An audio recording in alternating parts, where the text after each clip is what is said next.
UP सरकार में अल्पसंख्यक कल्याण मंत्री दानिश आजाद जी भी हमारे साथ मौजूद हैं। लंबे वक्त से राजनीति में सक्रिय रहे हैं। छात्र राजनीति से उन्होंने अपना सफर शुरू किया, राजनीति की पारी की शुरुआत की, एबीवीपी में विभिन्न पदों पर रहे और वो अल्पसंख्यक समाज और युवाओं की आवाज लगातार उठाते रहे हैं और लगातार उनका कल्याण कर रहे हैं। मैं मंच पर इन्वाइट करना चाहूंगी, प्लीज दानिश आजाद जी आप मंच पर आएं और हम अगले पैनल की तरफ आगे बढ़ते हैं। Kundan, over to you.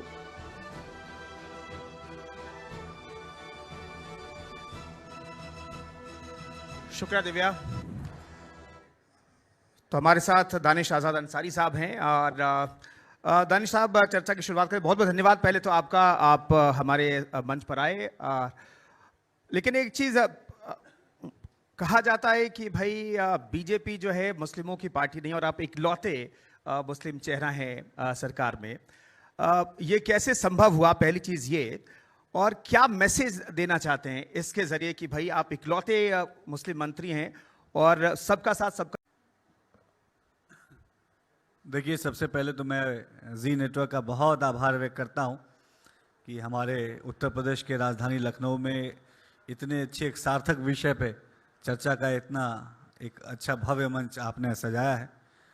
और देखिए, जो आपने कहा भारतीय जनता पार्टी, मुझे लगता है कि भारतीय जनता पार्टी, और मुझे ही नहीं, अगर आप आम पिछड़े पासमानदा मुसलमान से भी पूछेंगे तो आपको यही जवाब मिलेगा कि आज आम मुसलमान यही मानता है कि सही मायनों में अगर मुसलमानों की सच्ची हितैषी अगर कोई पार्टी है जो मुसलमानों की शिक्षा, स्वास्थ्य, सुरक्षा, रोजगार, उद्योग के लिए ईमानदारी से, बिना वोट बैंक के चश्मे से देखे, बिना उन्हें वोट से तोले हुए अगर धरातल पे काम कर रही है, तो ये हमारी मोदी और योगी सरकार है। और 2014 से लेकर केंद्र की मोदी सरकार ने और 2017 से लेकर उत्तर प्रदेश की हमारी योगी सरकार ने, ये दोनों सरकारों ने परस्पर तालमेल के साथ ये मुस्लिम समाज, अल्पसंख्यक समाज के विकास का जो एजेंडा बनाया था। आज मैं कह सकता हूं कि बीते 10 सालों में हमारी केंद्र की मोदी सरकार और बीते 7 सालों में हमारी योगी सरकार ने ईमानदारी से धरातल पे मुस्लिम माइनॉरिटीज़ के लिए, अल्पसंख्यक के लिए, पिछड़े पासमानदा मुसलमानों के लिए बहुत बेहतरीन तरीके से काम किया है। आज उनकी शिक्षा में अगर इम्प्रूवमेंट हो रहा है तो ये हमारी मोदी योगी सरकार की देन है। और अगर मुस्लिम समाज के एम्प्लॉयमेंट में अगर वृद्धि हो रही है तो ये हमारी मोदी योगी सरकार की देन है। और ये जो एक मिस परसेप्शन, जो गलत परसेप्शन जो बनाया गया मुस्लिमों के और बीजेपी के बीच में, ये कुछ विपक्षी दलों ने बनाया, चाहे समाजवादी पार्टी हो, कांग्रेस पार्टी हो, इन तमाम पार्टियों ने केवल और केवल मुसलमानों को गुमराह करके अपनी राजनीतिक रोटियां सेकने के लिए, सत्ता की कुर्सी पर बैठने के लिए, अपनी राजनीतिक महत्वाकांक्षाओं को पूरा करने के लिए मुस्लिम समाज को का गलत दुरुपयोग, उनके वोट की शक्ति का गलत दुरुपयोग, उनकी भावनाओं का गलत दुरुपयोग किया ये समाजवादी पार्टी ने। लेकिन मुझे लगता है कि अब धीरे धीरे मुस्लिम समाज समाजवादी पार्टी के इन तमाम हथकंडों को समझ चुका है, कांग्रेस पार्टी के इन तमाम हथकंडों को समझ चुका है, विपक्षी दलों के इन तमाम हथकंडों को समझ चुका है। और अब मोदी और योगी सरकार के प्रति मुस्लिम समाज भी अपना दोनों हाथ आगे बढ़ा के दोस्ती के लिए दोनों के बीच में एक बहुत नज़दीकियाँ बढ़ रही हैं। दानिश जी, मैं अपनी चर्चा की शुरुआत आपके नाम के साथ ही करती हूँ, क्योंकि दानिश आजाद अंसारी के बारे में कहा जाता है कि आपके दादा से आपको पहचान मिली और आजाद आपके ख्यालों में है, आपके विचारों में है, इसलिए जुड़ गया। निश्चित तौर पे हम लोग छात्र राजनीति से जुड़े रहे और जब हम घर से चले तो हमारे नाम में, जब हम छात्र राजनीति में आए, लखनऊ विश्वविद्यालय में हमने राजनीति की, तो हम लोग अखिल भारतीय विद्यार्थी परिषद से जुड़े और वहाँ पे हमारे साथियों ने और लोगों ने हमारे नाम के आगे आज़ाद जोड़ा, चूँकि हम चंद्रशेखर आज़ाद जी, अब्दुल कलाम साहब, इन तमाम लोगों को अपना आदर्श मानते थे। अपने जीवन के, उनके जीवन के सीख को अपने जीवन में हमने आत्मसात किया और हमने अपने जीवन का हर दिन इसी चीज़ में लगाया कि हम अगर जीवन में आए हैं तो हमें ये मौका मिला है कि हम आगे बढ़ के समाज में कुछ सकारात्मक बदलाव कर सकते हैं। तो हमें अपने देश की महान विभूतियों को अपना आदर्श बनाना चाहिए, उनके आदर्शों से सीख लेनी चाहिए, उनके जीवन से सीख लेनी चाहिए। आज आप देखिए, चंद्रशेखर आज़ाद जी ने 23-24 साल की उम्र में देश के लिए अपना प्राण तक न्यौछावर किए। इतनी महान सोच रखने वाला व्यक्ति हमारे देश में पैदा हुआ। अब्दुल कलाम साहब, उन्होंने एक आम पिछड़े पासमानदा परिवार में वो जन्म लिए, एक साधारण परिवार में वो जन्म लिए, अखबार बेच के उन्होंने अपने पढ़ाई करके अपने भारत को विश्व का एक मजबूत देश बनाने के लिए वो आगे बढ़े। तो ये वो सोच है, ये वो महान विभूतियां हैं, ये उनके विचार है जिनको हम जैसे नौजवानों को अपने अंदर आत्मसात करके विकास की तरफ अपने समाज को आगे ले जाना चाहिए, विकास की तरफ अपने भारत को आगे ले जाना चाहिए। अगर हम इस महान देश, भारत एक महान देश है और और हमारे जैसे करोड़ों नौजवान अपने आप को बहुत भाग्यशाली मानते हैं कि हमें भारत में पैदा होने का मौका मिला, हमें उत्तर प्रदेश में पैदा होने का मौका मिला और आज ऊपर वाले ने हमें एक पोजीशन पे यहाँ भेजा है कि हम अपने इस पोजीशन के माध्यम से समाज में बैठे लोगों की सेवा कर सकते हैं। तो ये जो आज़ाद हमारे नाम के आगे जुड़ा, ये उन्हीं विभूतियों को हमने अपने नाम को ट्रिब्यूट किया। और मुझे लगता है कि मैं पहले सोचता था कि अपने जीवन में हम क्या कर सकते हैं, तो मैंने सोचा कि सबसे पहले अपने नाम को देखिए कहने के लिए बहुत कुछ चीज़ें होती हैं, लेकिन प्रैक्टिकली हम क्या करते हैं और हम उन चीज़ों को कैसे अपने जीवन में इंप्लीमेंट करते हैं। बहुत बड़े कोई चेंजेस नहीं आते अचानक से, आपके छोटे छोटे कदम ही बड़े चेंजेस को आपके अंदर ले आते हैं। तो वो इसी तरीके से चंद्रशेखर आज़ाद जी के नाम को हमने अपने नाम के साथ उनको ट्रिब्यूट किया और उनके नाम को हमने अपने नाम में जोड़ के विकास की तरफ अपने समाज को आगे बढ़ाने की एक हमने प्रेरणा उनसे ली। मुस्लिमों के अंदर बीजेपी के लिए मिसपरसेप्शन आपने कहा, तो मैं जानना चाहता हूं दानिश आज़ाद अंसारी साहब इस मिसपरसेप्शन को तोड़ने में किस हद तक कामयाब हुए हैं? क्या आप वो कामयाबी अगले कुछ सालों में हासिल करेंगे या फिर दानिश आज़ाद अंसारी की तरह, चूंकि शुरुआत में मैंने कहा आप इकलौते मंत्री हैं, तो ये संख्या अगर ज्यादा होती तो ये आसान होता काम? देखिए, संख्या का मसला नहीं है, मसला नियत का है, मसला इच्छा शक्ति का है, मसला विजन का है, मसला अपने कौम के प्रति, अपने कम्युनिटी के प्रति ईमानदारी का है। इसके पहले की सरकारों में बहुत सारी ऐसी सरकारें थी जो अपने आप को मुस्लिम समाज का हितैषी बताती थी, लेकिन उनकी सरकारों में मुसलमानों के साथ क्या हुआ ये आज ओपन प्लेटफॉर्म पे है। आज आप बताइए, 14 से पहले कांग्रेस की सरकार थी, 2004 से लेकर 14 तक 10 सालों तक उनकी सरकार रही, लेकिन हम अगर एक आम मुसलमान होने के नाते मैं उस कांग्रेस सरकार से अगर सवाल पूछता हूं कि उन्होंने अपने 10 साल के रीजन में आम मुसलमानों के लिए, गरीब पिछड़े पासमानदा मुसलमानों के लिए क्या किया, तो कोई जवाब उनके पास नहीं है।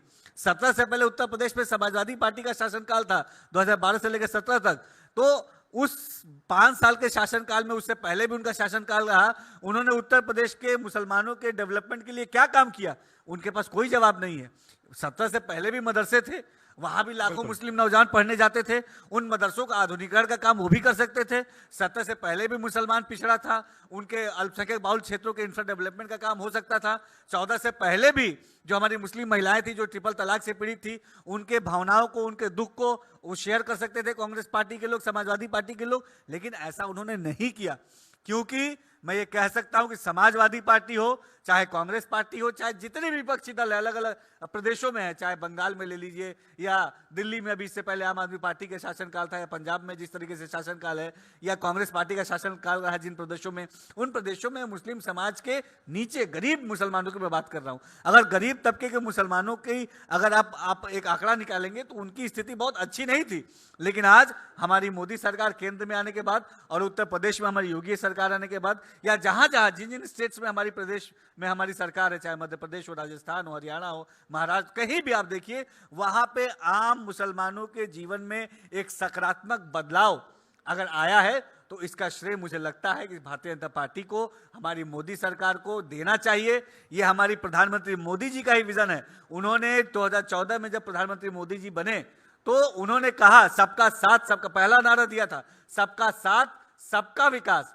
उस नारे पे उन्होंने ईमानदारी से काम किया, उसमें सबका विश्वास जुटा, फिर सबका प्रयास जुटा, और जो मुस्लिम समाज है उनको हमने कभी भी वोट बैंक के चश्मे से नहीं देखा। उनको अच्छी शिक्षा मिलना उनका अधिकार है, हमने उनको अच्छी शिक्षा दी। उनको अच्छा रोजगार मिलना उनका अधिकार है, हमने उनको रोजगार दिया। उनको अच्छा समाज में आगे बढ़ाना उनको अधिकार है, हमने उनको समाज में आगे बढ़ाया। और आज हमारे सरकार के सकारात्मक प्रयास का नतीजा है कि आज आप देखिए, केंद्र की सरकार की योजनाएं हो, चाहे प्रदेश की सरकार की योजनाएं हो, बड़ी संख्या में उन योजनाओं में हिस्सेदारी मुस्लिम समाज के लोगों को मिल रही है। प्रधानमंत्री आवास में एग्जाम्पल देता हूं, उसमें 30% से ज्यादा की हिस्सेदारी मुसलमानों की है। निःशुल्क राशन योजना, उसमें 35% से ज्यादा की हिस्सेदारी मुसलमानों की है। आयुष्मान कार्ड की योजना, जिसमें 5 लाख तक के इलाज को निःशुल्क हमारे सरकार देती है, उसमें बड़ी संख्या में हिस्सेदारी मुस्लिम समाज की है। तो सरकार का कोई भी आप योजना उठा लीजिए, मुस्लिम माइनॉरिटी कम्युनिटी से रिलेटेड नहीं, अल्पसंख्यक कल्याण विभाग से रिलेटेड नहीं, आप किसी भी विभाग के योजनाओं को उठाइए और उसमें अगर आप आंकड़े देखेंगे तो उसमें 30%, 25%, 35% से ज़्यादा उसमें हिस्सेदारी हमारे मुस्लिम समाज को मिल रही है। तो ये हमारी सकारात्मक सोच का नतीजा है और हमारे सकारात्मक प्रयास से आज मुस्लिम समाज डेवलपमेंट की तरफ उत्तर प्रदेश में आगे बढ़ रहा है, देश में आगे बढ़ रहा है। उत्तर प्रदेश के मदरसों को हमने आधुनिक किया, उत्तर प्रदेश के वक्फ को हम अच्छा कर रहे हैं, उत्तर प्रदेश की महिलाओं को हम सशक्त, जो मुस्लिम महिलाएं हैं उनको सशक्त कर रहे हैं। जो हमारे ट्रिपल तलाक की पीड़ित महिलाएं थी उनसे उनका दुख दर्द कभी आप पूछिए कि अगर किसी महिला को, समझिए मेरे घर की कोई अगर महिला हो, मेरी कोई बहन हो, अगर उसे कोई ट्रिपल तलाक दे देता है तो उस महिला के साथ साथ वो पूरा घर कितने बुरी परिस्थितियों से गुजरता है। तो आप उसकी कल्पना, मैं अपने ऊपर एग्जाम्पल इसलिए दे रहा हूं कि आप कल्पना कीजिए, हम दूसरे के बारे में सोचते हैं, अगर वही चीज हमारे घर में हमारे साथ घटित होगी तो कितनी पीड़ा देगी, लेकिन उस पीड़ा को किसी ने नहीं समझा। ये कांग्रेस पार्टी के लोग 1947 से लेकर 2014 तक उन्होंने केवल और केवल हमारे जो है मुस्लिम समाज को भ्रमित किया, गुमराह किया, उनके विकास के लिए कोई काम नहीं किया, हमें वोट बैंक के चश्मे से देखा। लेकिन हमने, ये मोदी सरकार आई, उन्होंने उस मुस्लिम जो महिला है उसको आगे बढ़ के उसको दुख दर्द को समझा, उसको अपनी बहन माना, उसको अपनी माँ माना और उस बहन, उस माँ के लिए ईमानदारी से काम किया गया। और आज ट्रिपल तलाक के दंश से उन मुस्लिम महिलाओं को निकालने का अगर किसी ने काम किया तो प्रधानमंत्री मोदी जी ने किया। और आज उन तमाम महिलाओं के दिल में से एक आशीष निकलता है, उनके लिए, मोदी सरकार के लिए एक पॉजिटिव वाइब्स निकलती हैं। और आज उसी का नतीजा है कि आज तीसरी बार देश में, केंद्र में मोदी सरकार बनी है। उसी का नतीजा है कि उत्तर प्रदेश में दूसरी बार योगी सरकार बनी है। उन तमाम महिलाओं ने जो हमें शुभकामनाएं दी, हमें आशीर्वाद दिया है, वो तमाम पिछड़े पासमानदा मुसलमानों ने हमें जो आशीर्वाद दिया है, उसी का नतीजा है कि आज केंद्र और प्रदेश में हमारी सरकार है। दानिश जी, क्योंकि आपने मदरसों का जिक्र किया, हाईटेक टेक्नोलॉजी का जिक्र किया, और इसमें आज के दौर में हम देख रहे हैं कि एआई टेक्नोलॉजी जो है बहुत कारगर साबित हो रही है। तो मदरसों को आपने एआई टेक्नोलॉजी से कैसे जोड़ा, ये कैसे कारगर साबित हो रही है, और आपने उस दौर में शुरुआत की जब मतलब कोई जानता तक नहीं था इसके बारे में? देखिए, आज दुनिया बहुत तेजी से डिजिटल क्रांति की तरफ आगे बढ़ रही है और प्रधानमंत्री मोदी जी ने हमारे भारत को डिजिटली पावरफुल करने की बात की। हमारे मुख्यमंत्री योगी आदित्यनाथ जी ने उत्तर प्रदेश को डिजिटली पावरफुल करने की बात की। हमने उनके उस विचार से प्रेरणा लेके हमारे जो मुस्लिम समाज के जो लोग हैं, जहाँ मदरसे हैं, हमारे उत्तर प्रदेश में जो मदरसे हैं, जहाँ बड़ी संख्या में मुस्लिम समाज के नौजवान पढ़ने आते हैं, और ये जो बड़ी संख्या में मुस्लिम समाज के नौजवान पढ़ने आते हैं उसमें भी एक बड़ा तबका पिछड़े मुसलमानों का है, गरीब मुसलमानों का है, पसमानदा मुसलमानों का है। हमने ये कहा, हमारी योगी सरकार ने ये कहा, हमारी मोदी सरकार ने ये कहा कि ये जो गरीब मुस्लिम परिवार का बच्चा पढ़ने आता है, इसको हमें शिक्षित करना है, इसको क्वालिटी ऑफ एजुकेशन डिलीवर करना है, इसको सशक्त करना है, हमें कोई खाना पूर्ति नहीं करनी है। तो हमने हमारे योगी जी के मार्गदर्शन में, हमारे मोदी जी के मार्गदर्शन में, हमने मदरसों में आर्टिफिशियल इंटेलिजेंस को इंट्रोड्यूस करा। पहली बार ऐसा हुआ, देश के तमाम किसी भी स्टेट में ऐसा नहीं हुआ। पहली बार मोदी जी के मार्गदर्शन में, योगी जी के मार्गदर्शन में उत्तर प्रदेश के मदरसों को हमने आर्टिफिशियल इंटेलिजेंस से बिल्ड किया। मदरसों के बच्चों को हमने रूबरू कराया कि आने वाले समय में जो डिजिटल क्रांति बढ़ रही है, संचार क्रांति बढ़ रही है, हमारी इंटरनेट की फैसिलिटी बढ़ रही है, उस फैसिलिटी के साथ कदम से कदम कैसे मिलाएं।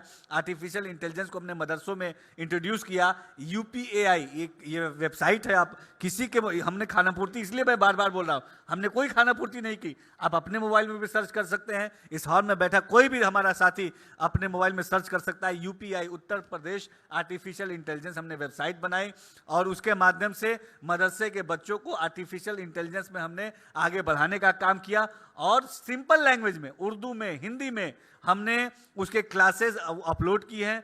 कोई भी मदरसे का बच्चा उस वेबसाइट पे जाके आर्टिफिशियल इंटेलिजेंस को अपनी जो उसकी भाषा, जिसमें वो समझ में आना जो भी उसके समझ में आए, इंग्लिश में, हिंदी में, उर्दू में, किसी भाषा में, उसमें वो देख सकता है और ये समझ सकता है कि आर्टिफिशियल इंटेलिजेंस आने वाले समय में कितना ज़रूरी है।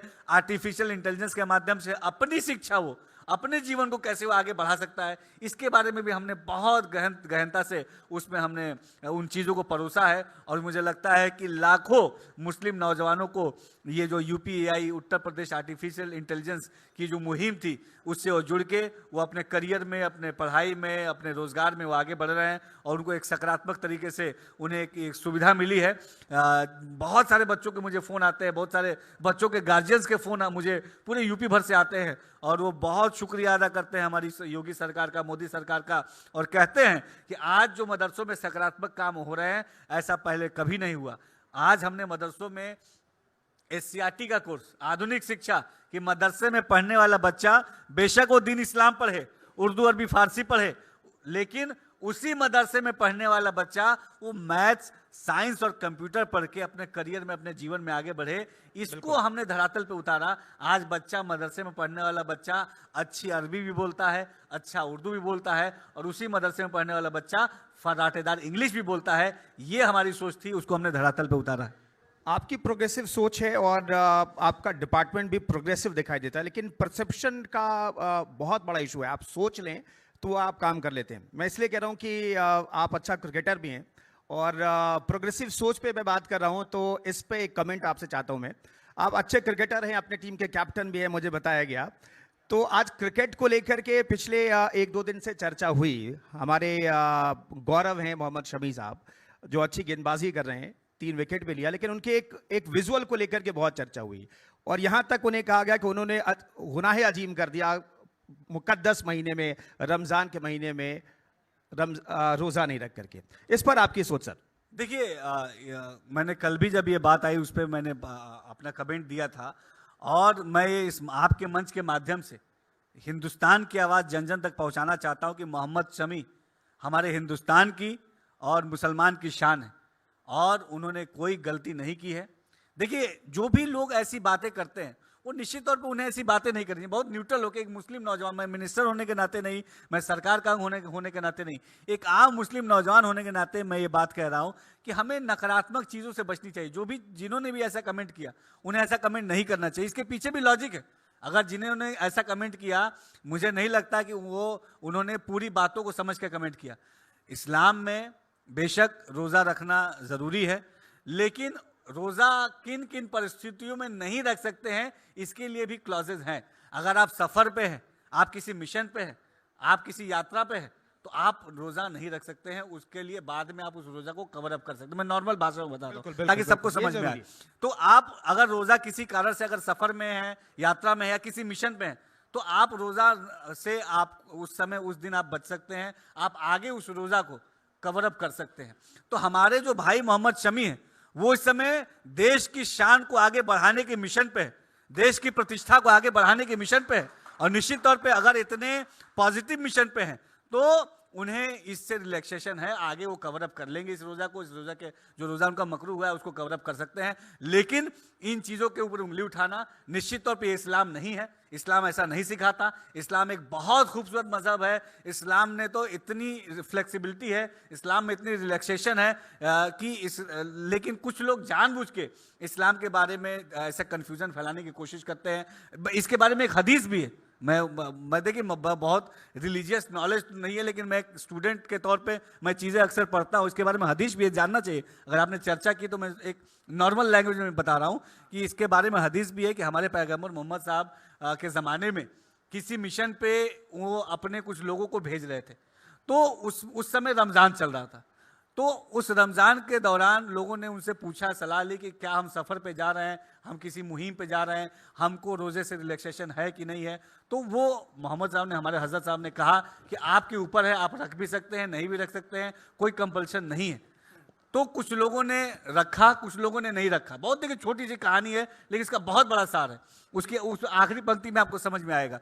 तो जिन्होंने रोज़ा रखा वो बीच सफ़र में ही परेशान हो गए। बेशक जब आप पानी नहीं पिएंगे, लंबे सफ़र पे जाएंगे, आपकी एनर्जी लगेगी, तो आपका एनर्जी आप डाउन भी होंगे। तो जो लोग उस मिशन पे निकले, किसी मुहिम पे निकले, किसी काम पे निकले, तो जो लोग रोज़ा रखे थे, रोज़ेदार भाई, उनके कंधे पे, पीठ पे सामान भी था, लंबा रेत का सफ़र भी था, तो वो लोग बीच में थक गए। तो उनके, और कुछ लोगों ने नहीं रखा था।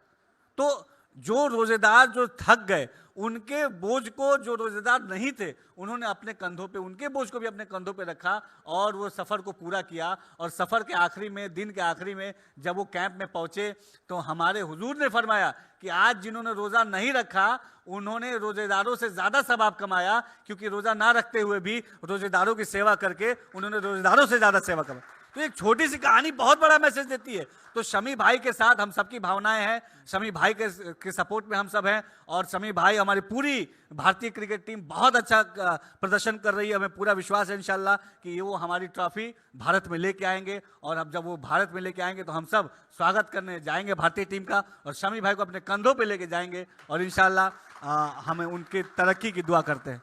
दानिश जी, क्योंकि विवादों की बात हो रही है और वक्फ बोर्ड जो है उसकी संपत्तियां वो भी काफी विवादों में इस वक्त चल रही हैं। राज्यसभा में जेपीसी की रिपोर्ट भी पेश की गई। तमाम विपक्ष जो है सवाल इसको लेकर खड़े कर रहा है, लेकिन आप लोग इसमें कैसे पारदर्शिता लाने की कोशिश कर रहे हैं? देखिए, ये बहुत अच्छी, ये इस मंच से बहुत सार्थक चर्चा हो रही है। मैं बहुत आपको आभार व्यक्त करता हूँ कि कई सारी ऐसे कन्फ्यूज़न वाली बातें थी जो इस मंच पे अगर हम बात डिस्कस करेंगे तो बहुत सारे ऐसे हमारे अल्पसंख्यक मुस्लिम भाई हैं जिनकी कन्फ्यूज़न भी दूर हो सकती है, और जो सरकार के प्रति एक नकारात्मक बातें विपक्ष फैलाने की नाकाम कोशिश कर रहा है उसका भी जवाब हो सकता है। देखिए, वफ़ क्या है? वफ़ के बारे में बहुत चर्चा होती है। वफ़ क्या है? वफ़ ये खुदा की, अल्लाह की ये प्रॉपर्टी है, ये किसी हमारी और आपकी प्रॉपर्टी नहीं है। अगर किसी ने किसी प्रॉपर्टी को वफ़ कर दिया, यानी उस प्रॉपर्टी का मालिकाना हक अब ऊपर वाले का हो गया, उस रब का हो गया, उस भगवान का हो गया, उस खुदा का हो गया। तो और उसका पर्पस क्या है? वफ़ करने का पर्पस, वफ़ करने का पर्पस ये है कि वो वफ़ की संपत्ति को सोशल कॉज के लिए, सामाजिक कार्य के लिए उसका इस्तेमाल होना चाहिए, या किसी धार्मिक कार्य के लिए इस्तेमाल होना चाहिए। उस वफ़ की संपत्ति से जो हमारे गरीब मुसलमान है उसके उत्थान का काम होना चाहिए।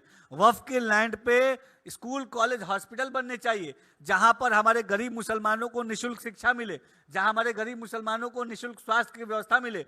ये वफ़ का मूल नेचर है। और अगर वफ़ की संपत्तियों का इनलीगल इंक्रोचमेंट होता है तो इसका मतलब है कि आम मुस्लिम समाज के हितों का इंक्रोचमेंट हो रहा है। अगर वफ़ की संपत्तियों को इलीगली बेचा जाता है तो इसका मतलब है कि हम आम मुसलमानों के हितों के प्रति उसको टेम्पर कर रहे हैं। तो यही सोच हमारी केंद्र की मोदी सरकार की है। ये जो वफ़ अमेंडमेंट एक्ट 2024 आया है, इससे वफ़ का जो मिसयूज कुछ लोग कर रहे हैं। कुछ लोग वफ़ बोर्ड में वफ़ बोर्ड के अंदर जो है भूमाफिया टाइप के कुछ लोग जिनको मुसलमानों के हितों से कोई भी मतलब नहीं है, वो उसमें घुस गए हैं, और वो वफ़ के माध्यम से जो उसका मूल नेचर है उससे अलग काम कर रहे हैं। दानिश जी, लेकिन विपक्ष तो कहता है वक्फ की संपत्तियों पर सरकार की नजर उस पर कब्जा करना चाहती है। आप कुछ और कह रहे हैं और विपक्ष कुछ और कहता है। अगर हम ये कहते हैं कि वफ़ की संपत्तियों पे हॉस्पिटल खुलना चाहिए जहां गरीब मुसलमानों का इलाज फ्री में हो, तो इस बात से विपक्ष को क्या परेशानी है? अगर हम ये कहते हैं, मोदी सरकार ये कहते हैं कि वफ़ की संपत्तियों पे हॉस्पिटल, स्कूल खुलना चाहिए जहां हम अच्छी शिक्षा दें, इसमें क्या विपक्ष को परेशानी है? देखिए, विपक्ष को क्या परेशानी मैं आपको बताऊं। विपक्ष ये नहीं चाहता कि मुस्लिम समाज शिक्षित हो, मुस्लिम समाज सशक्त हो, मुस्लिम समाज आगे बढ़े, क्योंकि अगर मुस्लिम समाज आगे बढ़ जाएगा तो उनकी रैलियों में जिंदाबाद मुर्दाबाद के नारे लगाने नहीं जाएगा। विपक्ष केवल और केवल यही चाहता है कि मुसलमान हमेशा उनकी रैलियों में कुर्सी लगाए, उनके रैलियों में दरी बिछाए। लेकिन ये आज का मुसलमान है, ये मोदी और योगी सरकार के समय का मुसलमान है, ये शिक्षित मुसलमान है, ये सशक्त मुसलमान है, ये क्षमतावान मुसलमान है। इसको आगे बढ़ाने की जिम्मेदारी हमारे कंधों पे है, और हम ईमानदारी से अपनी जिम्मेदारी का निर्वहन करेंगे। एक आखिरी सवाल बेंदारी जी पूछना चाहता हूं आपसे, क्या मुस्लिम समाज जो है बीजेपी से जुड़ रहा है? कुंदरकी का जिक्र हुआ जहां पर 60% आबादी मुस्लिमों की है, चाहे फिर मिल्कीपुर की बात करें जहां पर आप पे भी जिम्मेदारी थी, वहां जो मुस्लिम आबादी है उन्हें जोड़ने की, और जबरदस्त शानदार जीत, रिकॉर्ड तोड़ जीत बीजेपी ने हासिल की। तो क्या मुस्लिम पॉलिटिकली जुड़ रहा है क्या बीजेपी से? देखिए, अगर आप ये कह रहे हैं कि मुस्लिम जुड़ रहा है, तो मैं ये कहूंगा कि मुस्लिम हमेशा भारतीय जनता पार्टी के सकारात्मक नीतियों के प्रति अपनी सॉफ्ट कॉर्नर उसके अंदर है, और केवल कुंदरकी की बात नहीं करनी चाहिए।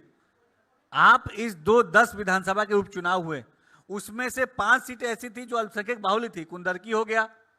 अगर हम कानपुर की भी बात करें, वहां भी बड़ी संख्या में मुसलमानों को वोट मिला है, मिल्कीपुर में मिला है। इसके अलावा इसके पहले भी रामपुर में उपचुनाव हुए, आजमगढ़ में चुनाव होता है, तमाम ऐसी जगहों पे जहां अल्पसंख्यक बाहुल क्षेत्र है, जहां मुस्लिम आबादी ज्यादा है, वहां भी भारतीय जनता पार्टी का प्रत्याशी जीत के आ रहा है। इसका साफ और स्पष्ट मतलब है कि वहां पर मुस्लिम समाज ने आगे बढ़ के भारतीय जनता पार्टी की नीतियों में अपना विश्वास जताया है। दिल्ली में भी आप देखिए, मुस्तफाबाद विधानसभा है दिल्ली में, वहां पर भी भारतीय जनता पार्टी के प्रत्याशी जीतता है। हरियाणा में भी ऐसे कई विधानसभाएं हैं जहां जो अल्पसंख्यक बाहुल है, वहां भी भारतीय जनता पार्टी के प्रत्याशी जीत के आते हैं। महाराष्ट्र में भी ऐसी बहुत सारी विधानसभाएं हैं जो अल्पसंख्यक बाहुल है, वहां भी भारतीय जनता पार्टी के प्रत्याशी जीतते हैं। तो आज पूरे देश में, उत्तर प्रदेश में नहीं पूरे देश में, हमारे मोदी सरकार के नेतृत्व में हमने मुसलमानों के हितों के लिए काम किया है और मुसलमानों के दिलों के जीतने के लिए काम किया है। और आज मुस्लिम में और मोदी जी में एक बहुत नज़दीकी है, मुस्लिम में और योगी जी में एक बहुत नज़दीकी आई है, और हम उनके डेवलपमेंट के लिए ईमानदारी से काम कर रहे हैं। बहुत बहुत धन्यवाद दानिश जी, हमसे बातचीत करने के लिए बहुत बहुत शुक्रिया। जी मैं रिक्वेस्ट करूँ